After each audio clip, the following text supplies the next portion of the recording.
तो शुरुआत करते हैं एक अहम खबर से। खबर यह है कि पाकिस्तान एक बार फिर बेनकाब हो गया है। जी हां, पाकिस्तान का वो चेहरा जो बार बार वो इस इरादे से कि भारत में बदअमनी फैले, बेचैनी फैले, वो चेहरा फिर से एक बार लोगों के सामने आ गया है। पाकिस्तान के भारत विरोधी टूल किट का पर्दाफाश हुआ है। इस टूल किट के द्वारा गणतंत्र दिवस के मौके पर भारत विरोधी अभियान को चलाने और उसे फैलाने के लिए इस टूल किट का इस्तेमाल किया जा रहा है। यहां तक कि रेडियो पाकिस्तान समेत विभिन्न संगठनों के द्वारा यह प्रोपेगेंडा फैलाया जा रहा है, इस प्रोपेगेंडा को आगे बढ़ाया जा रहा है।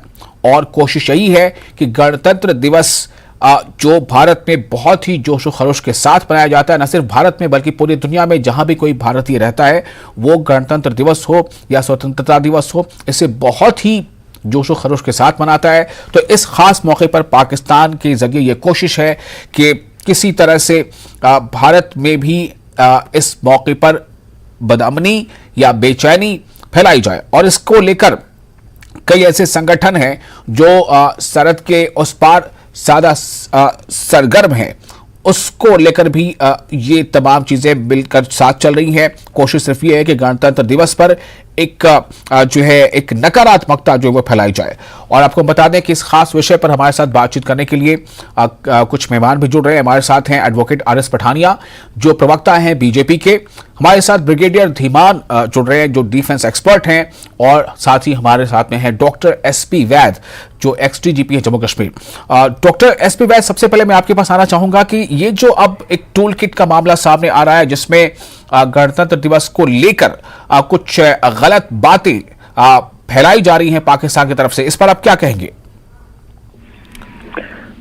देखिए, 10 बार झूठ बोलने से सच नहीं हो जाता, और पाकिस्तान ये जो झूठ दुनिया में टूल किट फैला रहा है, इससे दुनिया को पहले तो पाकिस्तान ये जवाब दे कि हिजबुल मुजाहिदीन, जिसको टेररिस्ट ऑर्गेनाइजेशन डिक्लेयर कर दिया है बहुत सारे मुल्कों ने, including European union, USA, Canada, India, तो वो पहले वो उनकी धरती वो कर क्या रहे हैं, और वो उसका जवाब पहले दुनिया को दे दें। दूसरा, पाकिस्तान तो पहले अपने लोगों को संभाले ना, और वहां का जो केपी के लोग उनके साथ नहीं रहना चाहते, बलोचिस्तान के लोग उनके साथ नहीं रहना चाहते, वो केपी के में तो उनको जो वो तालिबान टेररिस्ट जो पाकिस्तान के हैं, टीटीपी, पहले तो उससे बच जाएं, वो अपने आप को बचा लें, उसके 4 टुकड़े होने वाले हैं। क्या ये टूल किट चलाते हैं? पहले अपने लोगों को आटा दे दें, और जो लोग मर रहे हैं वो पहले उनको संभालें। वहां का पीओके जो है, वहां के लोग उनके साथ रहना नहीं चाहते, तो ये क्या टूल किट पाकिस्तान चलाता है? इनको शर्म आनी चाहिए। इनकी जो डीप स्टेट है, जो इनकी एस्टैब्लिशमेंट है, अपने लोग भूख से मर रहे हैं और यहाँ बकवास करे जा रहे हैं हिंदुस्तान के कश्मीर के बारे में। मैं समझता हूँ अब वक्त आ गया कि कश्मीर, वहां पाकिस्तान के लोग इनको पूछें कि 70-75 सालों में इन्होंने पाकिस्तान की क्या हालत करके रखी है। यही अपनी वो बनाए रखने के लिए, दादागिरी के लिए ये ऐसा कश्मीर का मुद्दा चलाते रहते हैं, जिंदा रखते हैं, ताकि लोग पाकिस्तान में इस मुद्दे पर इकट्ठे रहें, और इनकी जो वहां दादागिरी है पाकिस्तान में वो चलती रहे। दुनिया को बेवकूफ बनाते हैं। डेमोक्रेसी नाम का कोई चीज नहीं है। सिलेक्ट करके प्राइम मिनिस्टर और बाकी मिनिस्टर्स को लाते हैं। जी, डॉक्टर एस.पी. वैद, आप हमारे साथ बने रहें। हमारे साथ कुछ और गेस्ट हैं, ब्रिगेडियर हमारे साथ मौजूद हैं, ब्रिगेडियर धीमान डिफेंस एक्सपर्ट है। ब्रिगेडियर, ये कैसे देखा जाए इस चीज को? ब्रिगेडियर धीमान, ये एक खास मौका है गणतंत्र दिवस का, जिससे न सिर्फ भारत में बल्कि कोई भी भारतवासी जो किसी भी दुनिया के हिस्से, किसी भी हिस्से में रहता है, वो बड़े ही इसको फख्र के साथ, जोशो खरोश के साथ मनाता है। लेकिन ऐसे मौके पर इस तरह का एक प्रोपेगेंडा फैलाया जाना, जिसमें जो है भारत में ताकि कुछ बदअमनी हो या फिर विदेशों में इसको लेकर एक गलत संदेश जाए, क्या मतलब पाकिस्तान कोई सबक नहीं ले रहा अपनी पिछली हरकतों के लगातार नाकाम होने से? देखिए, फर्स्ट ऑफ ऑल आप इनकी साइकोलॉजी को समझिए। वो सोचते हैं कि जब इंपॉर्टेंट डेज लाइक 26 जनवरी या 15 अगस्त उससे उनको बहुत ज्यादा पब्लिसिटी मिलेगी। परंतु पब्लिसिटी के लिए मटेरियल भी अच्छा होना चाहिए। मैं तो ये कह रहा हूं, पाकिस्तानी मीडिया ने जिस तरीके से ये टूल किट फैलाया है, ये सारी जो लैंग्वेज लिखी हुई है कि Brahmanical society, fascist society, army, masochist army, barbarian, जिस थिंग, मुझे लगता है थोड़ी सी गलती होगी इनसे। ये सब चीजें अप्लाई करती हैं पाकिस्तानी आर्मी के ऊपर, पाकिस्तानी स्टेट के ऊपर। चाहे वो 1971 में जब बांग्लादेश हुआ था, ईस्ट पाकिस्तान में बंगाली मेजोरिटी ने कंट्री की कमान इलेक्टेड डेमोक्रेटिक तरीके से उनके हाथ में आई थी, तो उन्होंने उसको प्रिवेंट किया था। उसके बाद बलोचिस्तान में क्या हो रहा है, खैबर पख्तूनख्वा में क्या हो रहा है, गिलगित बाल्टिस्तान में क्या हो रहा है, या फाटा के ऊपर जो डूरन लाइन के ऊपर जो इस वक्त युद्ध चल रहा है बिटवीन दी पाकिस्तानी आर्मी और लोकल या उनकी लोकल तंजीमों के बीच में, वो क्या हो रहा है। ये सारा कुछ यही है कि पाकिस्तानी आर्मी सब कर रही है, और इन्होंने वही नैरेटिव उठा के वहां पे इंडिया और इंडियन आर्मी लेकर के सबको बता दिया है। वासुदेवन कुटुंबकम इंडियन फिलॉसफी है, सनातनी फिलॉसफी है, तो वो फासिस्ट कहां से होगी, वो ब्राह्मणिकल कहां से होगी, वो एंटी इस्लाम कहां से होगी। और दूसरी अगर आप बातें देखें तो इस वक्त उनको पब्लिसिटी चाहिए थी तो तंजीमें यूके की आनी चाहिए थी, आगे कनाडा की चाहिए थी, यूएस की चाहिए थी, परंतु ये कहां से आई हैं? बेल्जियम और ईयू। क्यों? क्योंकि बेल्जियम और ईयू जो इस वक्त यूक्रेन में वॉर चल रही है, इंडिया वहां पे स्टेडफास्ट खड़ा है। यूरोपियन यूनियन ने पूरा जोर लगा लिया इंडिया को झुकाने के लिए, एंटी रशिया बयान देने के लिए, पर इंडिया ने साफ मना किया है। ये हमारी स्ट्रेंथ है। और अगर आप थोड़े दिन पहले देखें, हमारे यहाँ United Nations military operations group था इंडिया पाकिस्तान का गुप्कार रोड में, जहां मैं भी एक टेन्योर 3 साल की कर चुका हूं। उनको सारों को पर्सोना नॉन ग्रेटा डिक्लेयर किया है for making statements which are anti India. तो ये भारत की आज स्ट्रेंथ है जो दुनिया पहचानती है। तो ये एक छोटा सा टूल किट बना के एक आधा कोई इधर प्रोपेगेंडा उल्टा सीधा करके ये सब इंडिया के ऑल ओवर द वर्ल्ड जो इंडिया के मिशंस है, अपने एम्बेसीज हैं, हाई कमीशंस हैं, वो फॉरेन गवर्नमेंट्स को सैनिटाइज कर रही है इसके बारे में। हमारी जो प्रेस है वो भी बता रही है। तो इस किस्म की जो चीजें हैं, ये पाकिस्तान का इंस्टेड ऑफ पर्दाफाश हो रहा है rather than becoming their point stronger. और अगर आप कश्मीर में आ जाएं तो आप आइए, यहाँ पे झंडे फहराए जा रहे हैं। राहुल गांधी की भारत जोड़ो यात्रा खुले चल रही है। लाल चौक जो जहां पे एक किस्म का नो गो एरिया था, वहां झंडे हैं। और इनके पोस्टर्स भी जो उन्होंने दिखाए हैं, वो देखिए, वो पोस्टर्स जो पोस्ट किए इन्होंने अपना ट्विटर के ऊपर, वो क्लियरली दिखता है कि वो फोटो ऑप्स है।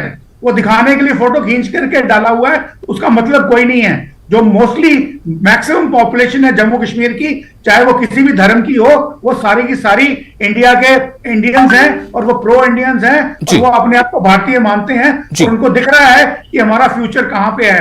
पाकिस्तान के साथ जाने को कोई भी तैयार नहीं है। सैयद सलाउद्दीन तो एक कैदी था जम्मू की भलवाल जेल में, जिसको जबरदस्ती छुड़वाया, और इसकी organisation has been banned by Canada, US, India और यूरोपियन यूनियन। तो उनके कहने का कोई मतलब नहीं है। और जहां तक हुर्रियत का सवाल है, Hurriyat as it is dead. और ये जो मशरत आलम ने जो स्टेटमेंट दी है, ये तिहाड़ जेल से दी है। तो ये नेचुरली कोई जर्नलिस्ट गया होगा, उसने कुछ बोलना था तो बोल दिया। Otherwise I feel it has no relevance. Even governments understand, governments in the world understand, people understand, academia understands, and everybody understands it is all nonsense. जी, ठीक है।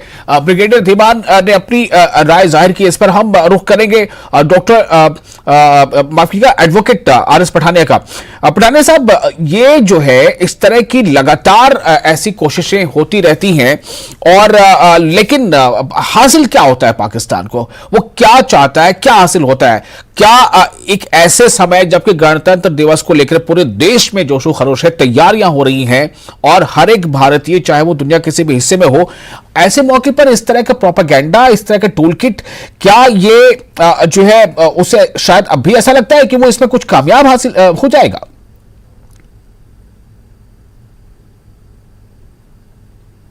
देखिए, Pakistan ji as a country, as an idea, जी, इसका जन्म ही संप्रदायवाद और नफरत की नींव पे पाकिस्तान का जन्म हुआ है।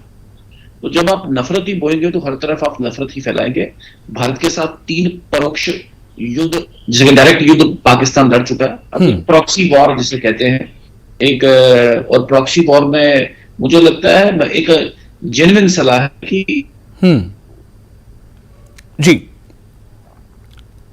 लगता है वो तरक्की में पाकिस्तान स्पेंड करे। मेरे से पहले वक्ता अच्छा बता रहे थे कि पाकिस्तान एक डेट ट्रैप में चला गया। कोई पाकिस्तान जी पठाने साहब, हम आपके पास दोबारा आने की कोशिश करेंगे, दोबारा चाहेंगे कि संपर्क को साधे, चूंकि अभी आपकी आवाज बहुत क्रैक हो रही है, माफ कीजिएगा। मैं फिर से डॉक्टर एसपी वैद के पास जाना चाहूंगा। डॉक्टर एसपी वैद, आपको मेरी आवाज मिल रही है?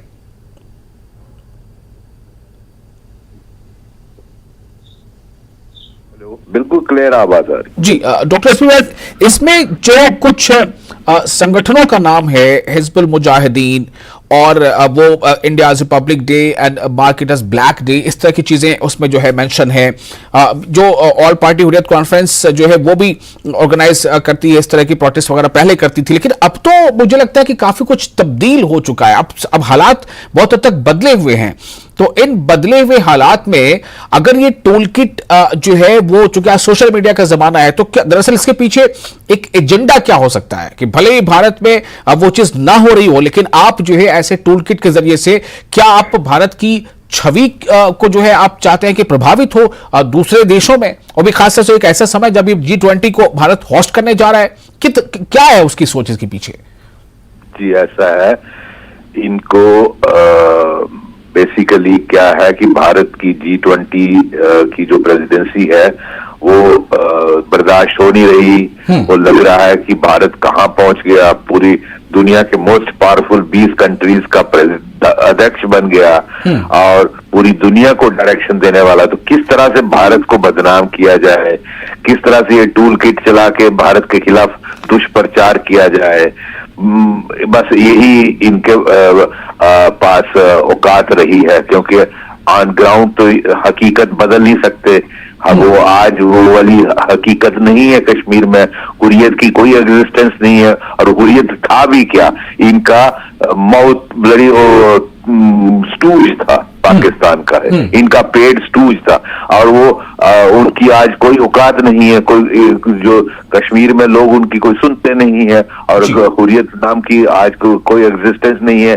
जो आए दिन उन्होंने सिर्फ एक ही काम किया, कश्मीर को बर्बाद किया। हर परिवार में लोगों को मरवाया, उकसाया, उनके बच्चों को मरवाया और पूरा कश्मीर को बर्बाद किया, बिजनेस खत्म किया, हड़तालें और बंद किए, बस यही काम किया। आज वो उसकी औकात खत्म हो गई है। अब उसको एक स्टेटमेंट लेके टूल किट बनाकर दिखाना से आप ग्राउंड रियलिटी नहीं बदल सकते। कश्मीर में हकीकत दुनिया बहुत आगे निकल चुकी है और कश्मीर के लोग पाकिस्तान के साथ क्यों जाएंगे? आटे की लाइन में लगेंगे 4 किलोमीटर की। वहां पहले अपने लोगों को ये बचा ले। कश्मीर के लोग पागल हैं जो इनके साथ जाएंगे। गैस नहीं, बिजली नहीं, पानी नहीं, काम नहीं, बिजनेस नहीं, डॉलर नहीं, रुपए नहीं, खाने को कुछ नहीं, दाल आटा कुछ नहीं है। तो किस लिए जाएंगे कश्मीर के लोग पाकिस्तान? पहले इन अपने लोगों को बचा ले।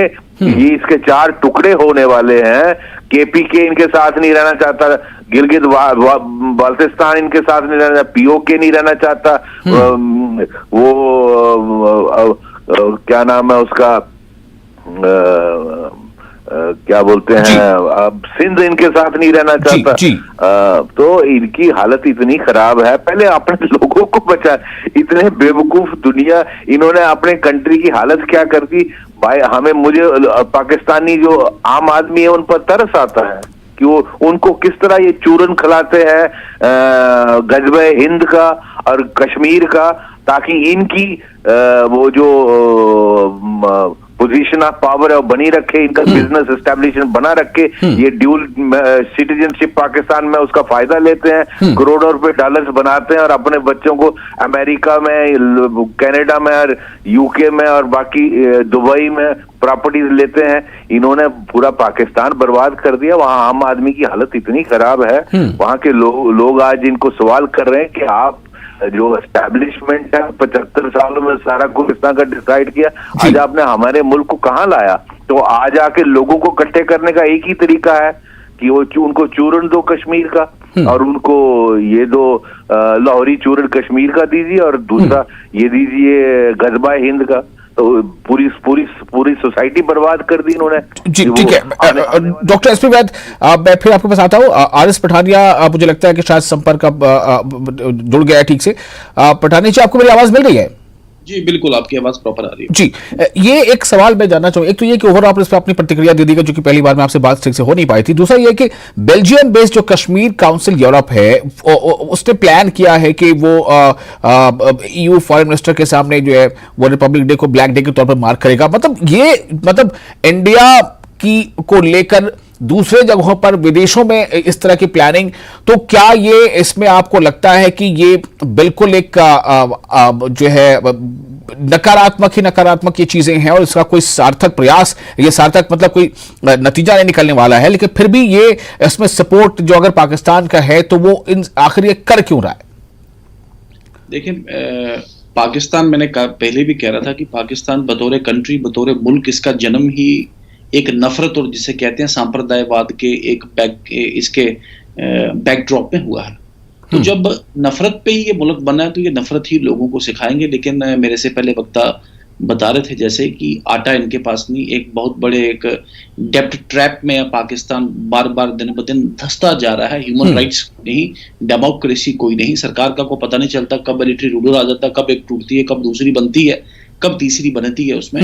और मतलब कि ये भी मत बोलें कि अगर सबसे बड़ी बात है कि देयर इज ए ग्लोबल एक कंसेंसस अगेंस्ट टेरर, और पाकिस्तान को अपने ही वहां पे टेरर संगठन के साथ, अब तहरीके तालिबान वाला जो अफगान बॉर्डर पे पाकिस्तान का जो एक बहुत बड़ा एक थ्रेट बना है पाकिस्तान के लिए, तो इनका टेरर इन्हीं को ही कहीं जिसे खा ना जाए, निगल ना जाए, जो ब्रांडेड जिसे कहते हैं, जो डिक्लेयर्ड जो इंटरनेशनल टेररिस्ट है पाकिस्तान की सरजमीन पे आज भी खुला घूम रहे हैं। लेकिन ध्यान रहे कि पिछले दिनों शहबाज शरीफ साहब ने एक पॉजिटिव हिंट कहीं ड्रॉप किया था, और भारत की एक जो पॉलिसी एक रही है कि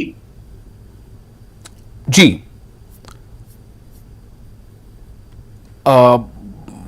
लगता है पठानिया जी जो है फिर से उनसे हमारा संपर्क टूट गया है। हम रुख करेंगे ब्रिगेडियर साहब का। ब्रिगेडियर हमारे साथ मौजूद हैं, ब्रिगेडियर धीमान जो डिफेंस एक्सपर्ट है। ब्रिगेडियर साहब, यही सवाल मैं आपके पास लेकर आता हूं कि EU मिनिस्टर के सामने बेल्जियम में जो है वो एक प्रोटेस्ट करना या ब्लैक डे को मार्क करना, ये कोशिशें क्या बता रही हैं? क्यों सबक नहीं ले रहा पाकिस्तान?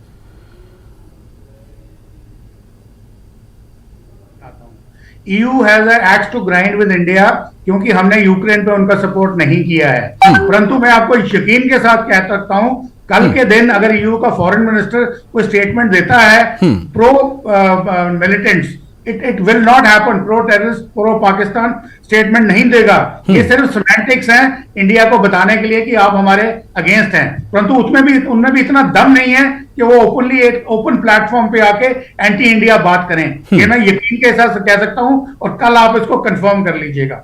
नंबर 2, पूरी दुनिया को पता है कि यहाँ पे कश्मीर में जो इस वक्त नॉर्मलसी आ चुकी है, comparative, I am not saying 100%, क्योंकि इंडिया जो G20 की जो इंडिया को जो प्रेसिडेंटशिप मिली है, एक इवेंट वहां पे श्रीनगर में भी ऑर्गेनाइज्ड है, और उस इवेंट का मतलब सिर्फ यही है कि दुनिया को, कि जो दुनिया के वर्ल्ड के हेड्स ऑफ स्टेट्स या उनके राजदूत या उनके नुमाइंदे जो आएंगे जम्मू कश्मीर स्टेट में उस कॉन्फ्रेंस को अटेंड करने के लिए, वो खुद देखेंगे अपनी आंखों से कि यहाँ कितनी नॉर्मलसी है, कितनी नहीं है। हाँ, कुछ राइट विंग टेररिस्ट ऑर्गेनाइजेशन हैं जो शोर मचाती हैं, बट बाय एंड लार्ज जो कश्मीर के लोग हैं वो सारे भारत के पक्ष में हैं, एंटी पाकिस्तान हैं, और वो एंटी इंडिया नहीं है। उस चीज को इनको वो समझ में बात आ चुकी है। उसको डिसरप्ट करने के लिए ये जो आप बोल रहे हैं टूल किट वगैरह करा जा रहा है, ये सब उसकी एक कड़ी है। परंतु मैं आपको बताया, मैंने अभी थोड़ी देर पहले जब मैं आपसे बात कर रहा था तो मैंने बोला ये कड़ी की जो ड्राफ्टिंग की गई है, ये इतनी गंदी तरीके से ड्राफ्टिंग हुई है। ये सारा कुछ तो उन्होंने पाकिस्तान और पाकिस्तानी आर्मी के बारे में लिखा है, जो वो कर रहे हैं और दुनिया देख रही है। और वहां सिर्फ पाकिस्तान की जगह इंडिया और कश्मीर लगा दिया है, और इंडियन आर्मी, पाकिस्तान आर्मी की जगह इंडियन आर्मी लगा दी गई है। तो ये सारी चीजें देखिए, अब दुनिया में जो पहले होता था कम्युनिकेशंस की कमी थी, सोशल मीडिया स्ट्रांग नहीं था, तो अगर सोशल मीडिया का फायदा टेररिस्ट ने शुरू में लिया, तो अब इसके उलट भी है। अब जो सच्चाई है, जो एक्चुअल नैरेटिव है, वो भी सोशल मीडिया के ऊपर दुनिया जानती है। और जो हमारी ब्रीफिंग्स होती हैं फॉरेन ऑफिस की वेरियस एम्बेसीज में और हाई कमिश्नर में दुनिया वर्ल्ड ओवर, तो वहां पे ये बताया जाता है। मैं आप लोगों को थोड़ी देर रोकना चाहूंगा। जैसा हमें पता है कि गणतंत्र दिवस के मौके के लिए जो विशिष्ट अतिथि हैं इजिप्ट के अल-सीसी, वो आए हुए हैं और इस वक्त उनकी मुलाकात हो रही है। मैं आपको दिखाना चाहता हूं कि जी बिल्कुल, ये अजीज़ सैयद नरेंद्र मोदी